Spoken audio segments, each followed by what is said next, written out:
who he is and what he is. Okay. Yah he's everything. You know, he's a provider of life. He gives life to us. He gives breath to us. He gives food to us. He gives all these things to us.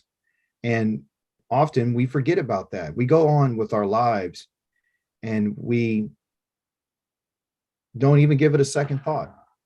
And that's the problem. You know, that's the problem with us, is that we don't really recognize it. Also, too, when he blesses us, you know, what is he? Was he bending the knee? Is he bending the knee to us? I got news for you. Yes, he is. You know, a child is in front of you and you want to give them something. You're really, really tall and big and they're like scared and all that kind of stuff. And what you're doing is you got to bend down to hand them something. That's what the Creator is doing to us, or for us. Okay. He's bending himself down to hand us something, you know, because he's too far away from us. So what he does is he bends down his hand and he says, here you are. He's a loving Elohim, you guys. He's very loving. He's very kind.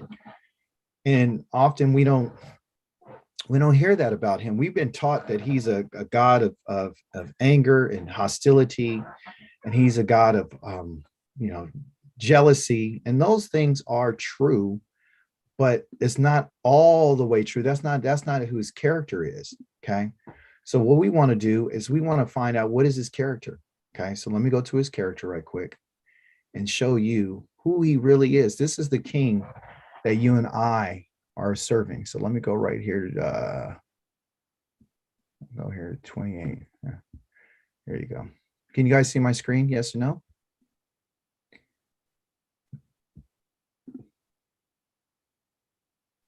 Yeah, we can see it. Okay. Yes. And here's the deal.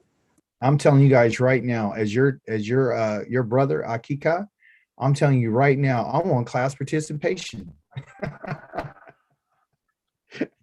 If I tell you something about our king, and I tell you something about our father, and I tell you something about our husband, you need to testify to say that's true. You need to say it's true. Or are you going to let the New Testament keep telling everybody that something else is true and it's not true? They're giving testimony tomorrow. A lot of people will give testimony that God's a man. You need to give testimony. If I say something is true and I ask you a question, please participate.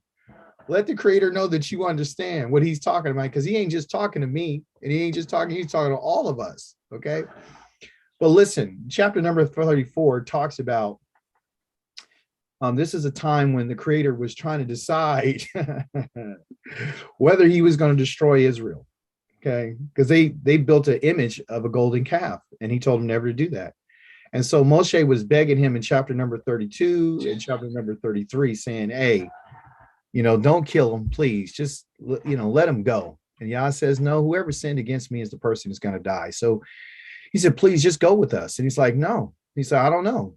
And so Moshe went up for another 40 days and he's begging the Creator. Then he said, okay, well, if I found grace in your sight and you begin to show me your ways, you know, I want you to teach me and I want you to show me. I want you to show me who you are and what you are. And so he went up there and Yah came to him and he spoke to him. And this is what Yah was said to Moshe. He said, cut yourself 2 tables of stone like the first ones, and I will inscribe on the tablets the words that were on the first tablets, that which you broke. So now he's saying, I'm going to reestablish this covenant with you because, you know, you guys broke it. So I have to reestablish it. Now, I want to be clear. The stone tablets are which the covenant. Okay. A lot of people think the Torah was written on this. These 2 stone tablets, okay, these 2 right here, the covenant, the 10 words were on those tablets. And that's what Yah wrote, 10 words. 10. Okay, Hadavarim, 10. Not 10 commandments, 10 words, which has to do with our covenant. Okay, that's what he wrote on there. He said, I will inscribe with his finger again on these tablets the words. And that's right, it's a Hadavarim, which were on the first tablets, which you broke. I'm going to do that again. He didn't write the Torah. He wrote the words of the covenant. Okay. This is important to understand, because when it says in Jeremiah that I'm going to renew the covenant with you, a lot of people think that what he's going to do is he's going to get rid of the old covenant, the 2 tablets, and he's going to write something new. He's not writing anything new. He's going to put the same, like right now, this is a renewal right here. Okay. Did I spell that right? Yeah. This is a renewal of the one that look, of the stone, like it's a renewal. And I will inscribe on the tablets the words that were on the first tablets. Okay. Be ready by morning, and in the morning you are to ascend to the mountains, Mount Sinai, and present yourself to me on the top of the mountain. No one, no one is what? To come up with you. No one is to be seen anywhere on the mountain. Don't even let the flocks or herds feed in front of the mountain. I don't want to see anybody. At first, he had the people sitting at the bottom. He had the people sitting at the bottom of the mountain, waiting for his word, so they can come up and receive the commandments. Okay, a lot of us don't know that the Creator wanted us to go up and to receive the commandments. That's why we were at the mountain. We weren't at the mountain just to hear the words. We were at the mountain so he would tell us after he said this, after he said these words, Israel was supposed to go up on the mountain and receive all of the download of the Torah. Because this was a question someone asked me yesterday. Well, how are you supposed to get, how is he going to renew that covenant with us? You know, and I said, well, this is how he's going to renew it. He's going to do exactly the same thing he did before.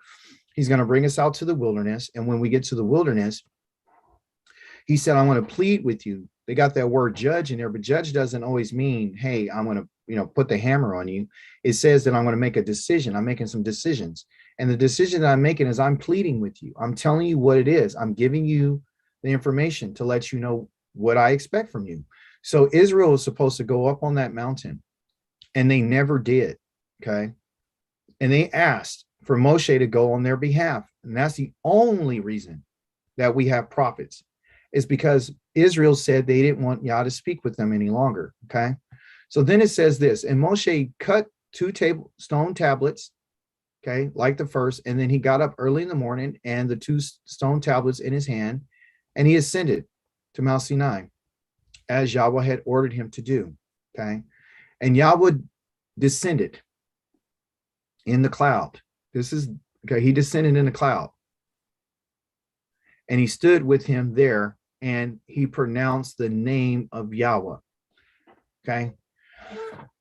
The name of Yahweh is the Yod, the Hey, the Wah, and the Hey. Okay. Yahweh. That's his name. And this is going to be his name forever. This is the name that Israel will only know Yahweh by. Okay. Now, I want to bring something to your attention. What does the Muslim people call their God? Somebody tell me. Allah. They call him Allah. Okay. Check this out. When I talked to this Muslim guy, because I talked to a guy from Pakistan, we have been talking to him all week, and we have a chat and a whole bunch of Hebrews and some Muslims and so forth. And they call him Aloha. That's how the proper pronoun. They call him Allah, but it's from this word called Aloha. And I said, well, that's what we call our Elohim. His name is Aloha as well. And he couldn't believe it. Okay. So they're calling on, this is just a tongue deal. And I said, well, what Aloha mean? He said, Aloha means the powerful one, the mighty one, the only one, the living one. I said, well, there's no difference there. And he goes, well, what do you guys call him? I said, well, we call him Aloha, but that's a title that we call him. Okay. So they call him by a title. Okay. You and I are not calling Yah by a title.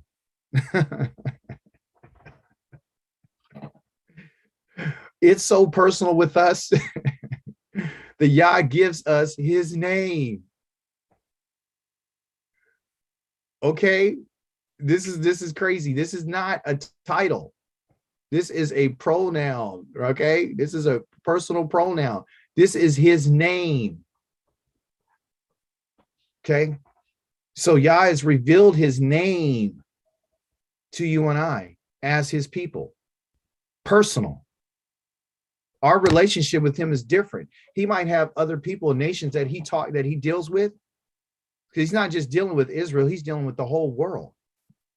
That's why he says in the book of Ezekiel, if a nation gets out of line, and I have to destroy them, because they do X, Y, and Z. So we say, well, did they get the Torah? So if they didn't get the Torah, they can't be destroyed. We're really, I'm gonna be honest, I'm just gonna say it. We're really an arrogant, stupid, dumb people. For us to believe that the only way that the Creator deals with other people is if he deals with them the same way he deals with us. You don't treat your kids like you treat a stranger or an associate. It's a different relationship. Okay. Before I get into his name, I want to show you. So we're going to go right here. I'm going to go to this next one right here. And I'm going to flip it right here. I'm going to go here and I'm going to put his name in there so you and I could get it. So 34 is where we're at, just so you'll know. And now I'm going to Exodus and I'm going to go to chapter number 3. Okay. And I'm going to go to verse number 15. Well, let's say 14. And Elohim said to Moshe, Eye Asher Ye. Everyone can see that. A lot of people think, and I should have went to the Hebrew. A lot of people think that this is his name. Saying, I am or will be what I am will be. Okay. That is not his name. This is what you would call a verb. This is talking about the action of what he will do. I will be. Okay. Whatever I need to be, I'll be. If I need to be whatever, if I need to be strength, I'm strength. If I need to be, whatever, I'll be whatever. If I need to be a savior, I'm a savior. If I need to be a deliverer, I'm to deliver. If I need to be a terror, I will be a terror. You understand? And he added, these quotations tell you what he said. Here is what to say to the people. This is sons, not people, sons of Israel, meaning including daughters. Okay. Sons and daughters. Okay. Family of Israel. Who we're talking about. This is what we're talking about. This guy's name used to be, and it still is, Yaakov. Okay. That's who Israel is. Right? That's who he's going to be. That's the power of it. He's telling me, you guys got power with me when you prevail. Okay, I'm with you. All right, so Yaakov is Israel. And we went over this on Thursday, and I'll hit it again. He says, tell them that Eye Asher Eye has sent me to you. Okay, that's what you tell him. Okay. Elohim said further to Moshe, quotation, say this to the sons and daughters of Israel. Yud he wah he. Of course, they trying to make it Ashkenazi with a va. It's a wa. Yod he wah he. Yahweh. The Elohim of your fathers. The Elohim, the power. Okay. The El. The power, the mighty authority of your fathers. And I'm going to tell you who your fathers are. Your fathers is Abraham, Yitzchak, and Yaakov. Has sent me to you. Now, this should sum it up for everybody, because the Muslim didn't understand this until I gave this to him. Then he understood. This is my name forever. This is how I am to be remembered generation after generation. How long? Forever. To be remembered generation after generation. You guys see that? Remember that, generation after generation. So in our Torah portion, somebody tell me what's the name of the Torah portion this week. Anybody remember?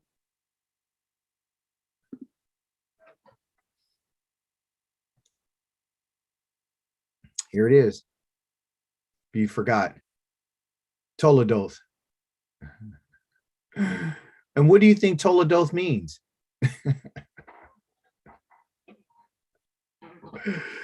Toledoth means generations. Okay, generations. So it's going to tell us the generations. That's why we're talking about Abraham, Yitzchak, Yaakov, because you need to understand the foundation, because Israel consists of one who has power with Yah, but it also means not just singular, but plural, the 12 tribes of Israel. And we need to know where their generation started and how all this came to be.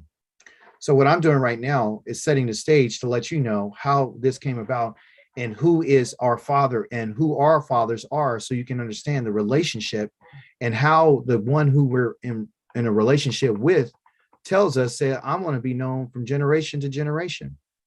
So him being known is just not by name only, it's by his deeds. What does he do for us? What has he done? This is not just about establishing a name for Israel, okay? This is for us to let us know who is establishing us. Israel is handpicked by the Creator. You're handpicked. You are appointed, just like our mother Rivka. She was appointed by the Creator, okay? And he used the word to be judged. She was judged. He was appointed her. He adjudicated her to be our mother, because he knew that it would be necessary for her because of her characteristics, her mannerisms, who she was, and because he knew and understood that she was going to be instrumental in bringing about what we would call today the blessing. Okay, so let's find out about that. I just wanted to establish to let you know that the Creator is not Allah to us, but he is Allah to the Muslims. So don't be mad at the Muslims. Don't be mad at other people because they don't understand your Elohim. When someone says who your Elohim, you just tell them he's Yohe. Oh, I heard about that before. Yeah, do you ever, and they say, and you go, well, you don't go around and do a ministry. Well, do you know him? You know, do you want a relationship with him?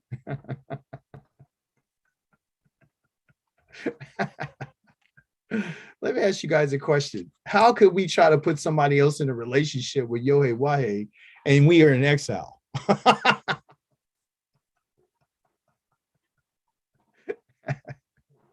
Is he asking you and I to go around and get everybody else saved? Think about it. No, he's not asking us to get anybody saved. He didn't tell us, when you guys are in your exile, I want you to think about other people and try to get them to come over to me. No. If Yah has opened up the eyes of anybody and told them these are the children of Israel, and that's a revelation that comes from him directly, and then they make a decision to say that I want to follow the Holy One of Israel, and they can join themselves to Yahweh by any means at any time. Okay, and it's not, well, let me just, I have to be convinced, I have to be drugged down to Bible study, I have to try to appease these people. No, it's about whether or not, if Yah gave someone a revelation and say, I want to join myself to the covenant, Yah says you can. And that's in Isaiah 56. And by the way, those who are joining themselves to the Holy One of Israel will have share and inheritance rights in the land. That's in Ezekiel 44. Okay. So back to this idea of who the Creator is. Okay. Now that we know that he revealed himself to Israel and said, Moshe, tell them this is my name that will be known from generation to generation. Well, he already told Moshe that in Exodus. Now we're in Genesis. Here we're in Exodus again, 34:6. And so Yahweh passed by him and proclaimed these words, Yo, hey, Wahe.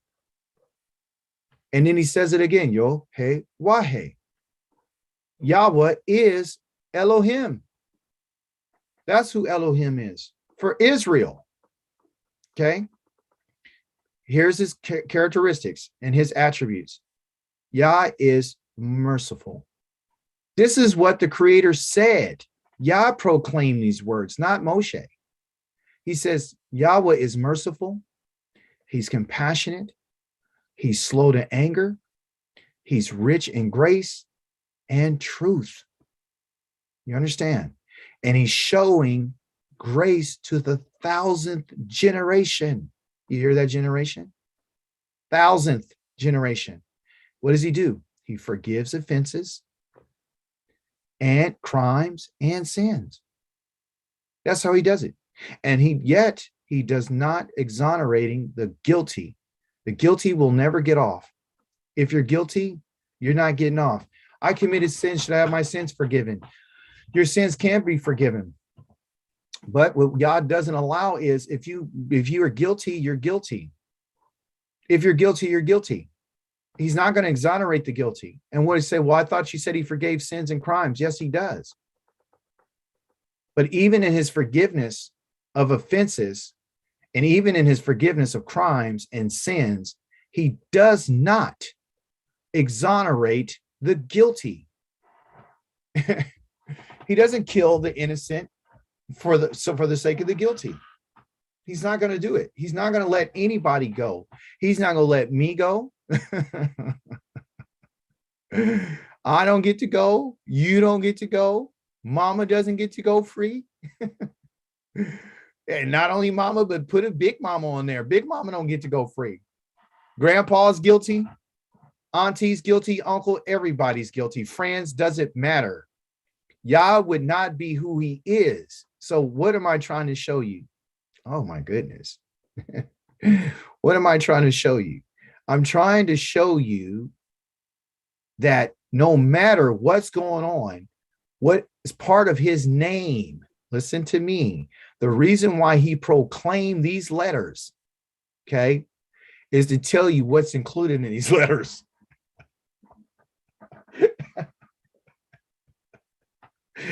Oh, you better hear what I'm telling you today on this Shabbat. Mercy. This is why you need to learn the Hebrew alphabet, because you'll know what it means. You understand? The yud is the hand, okay? The first letter is a hand. It's a hand. And it means he as a noun, a pronoun. He, okay? And then it says, hey, the hey is doing what? To look, to behold. Hey, wait, I can't see the screen anymore. It's like a black screen. Oh, it's a black? Oh, I'm sorry. Let's get out of here.